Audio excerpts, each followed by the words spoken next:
యాకోబు పనోడు, పని చేసేవాడు. అది ఎవరు చూశారు? మామయ్య చూశాడు. ఏమంటున్నాడు? నీకు ఎంత జీతం కావాలో చెప్పు, ఇస్తాను. నమ్మకం కుదిరింది. పనోడు నమ్మకం కుదిరింది. పనోడు నమ్మకం కుదిరిన తర్వాత అప్పుడు యాకోబు అంటున్నాడు, మామయ్య నీకు ఒక విషయం చెప్పాలి. ఏంటి నాయనా?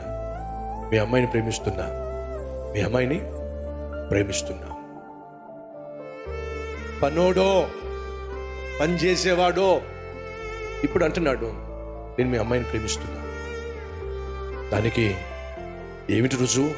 మామయ్య 7 సంవత్సరాలు మీకు అర్థమైందిగా నేను పనోడని, ఆ పని చేస్తా. అయితే వినండి, నీ కూతుర్ని నేను ప్రేమిస్తున్నానని పని చేసి నిరూపిస్తా. 7 సంవత్సరాలు పని చేస్తా.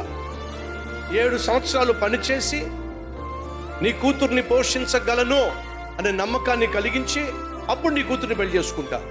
అది విన్నటువంటి మామయ్య ఆశ్చర్యపడ్డాడండి. 7 సంవత్సరాలు పని చేసిన తరువాత నీ కూతుర్ని పెళ్లి చేసుకుంటా. ఎంత అద్భుతమైన పాఠాన్ని యాకోబు నేర్పిస్తున్నాడో తెలుసా? నేను నీ కూతుర్ని ప్రేమిస్తున్నా, దానికి రుజువేమిటే? కష్టపడి పని చేస్తా. 1 వారం కాదు, 1 నెల కాదు, 1 సంవత్సరం కాదు, 7 సంవత్సరాలు. పరీక్షించుకో.